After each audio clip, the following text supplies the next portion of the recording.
Hi guys, good afternoon. This is Willow from WELOS TV. For today's vlog, magluto tayo ng Balbacua, ang isang special na dish from Visayas. So, ito yung mga ingredients natin. So, ang gagamitin nga pala natin guys ay ang beef strip.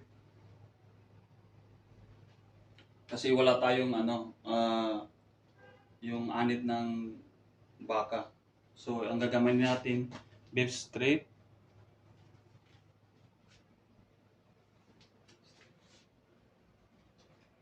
So, to start with, magpapa-init tayo ng mantika. So, mainit na siya guys. So, ilagay natin ang bawang.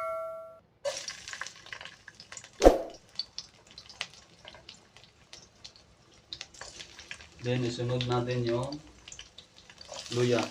So, gusto ko maraming luya guys para yung amoy ng beef strip. Halo-halo lang.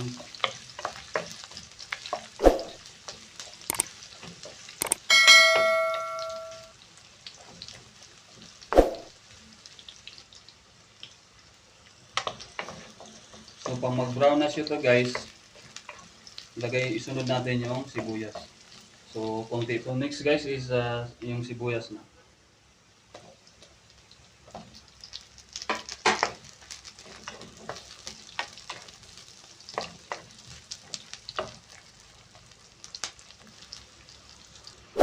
So, isunod natin yung tanglad para maano yung aroma niya.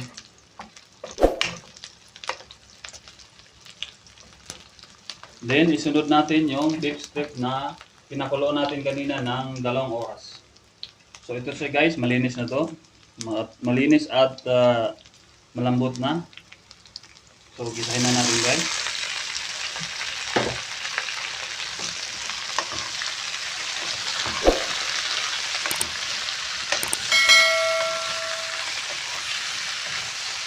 Gisahin natin ng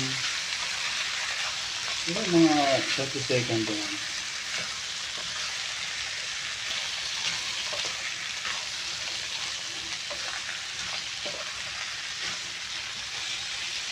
Then, isunod natin yung baked beans and tomatoes.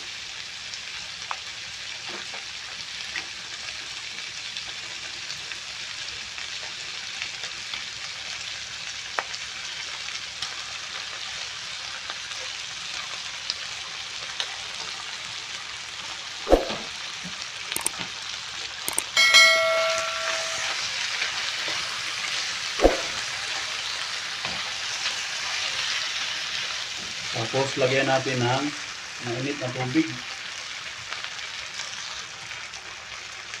Lagyan natin ng mainit na tubig. Tapos, pakuluan siya.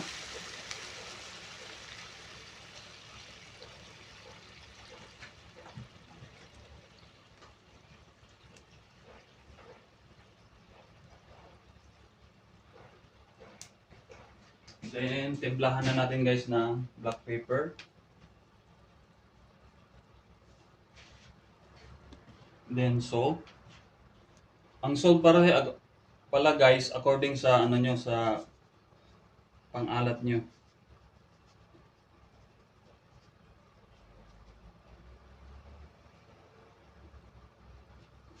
So, okay na siya. Then, i-mix.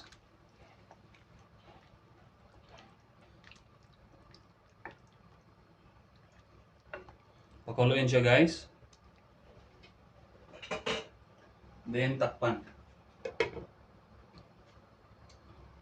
Until kumulo.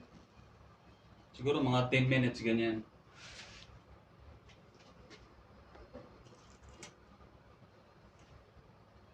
Kalimutan ko pala guys, lagyan natin ng laurel.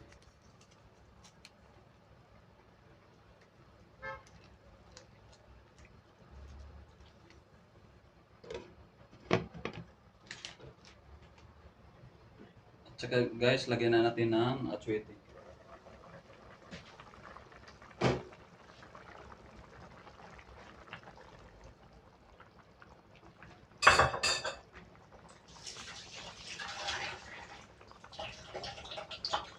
At haluin natin guys.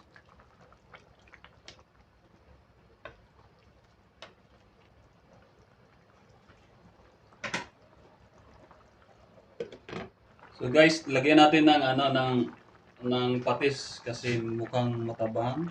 So, lagyan natin according to sa inyong mga panlasa.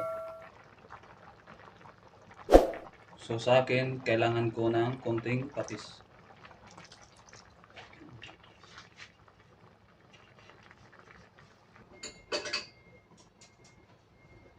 So guys, after 10 minutes, so kunin na natin yung tanglad kasi medyo hassle sa ano. Tsaka yung dahon.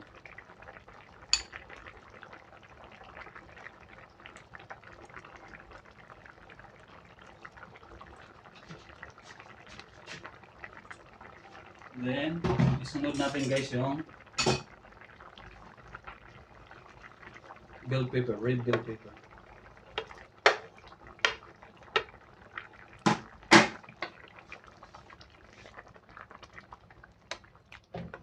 Ito guys, mga ano lang, mga 2 minutes. Kasi madali lang maano yung maluto yung red bell pepper. Takpan natin. Then, lagyan natin ng spring onion.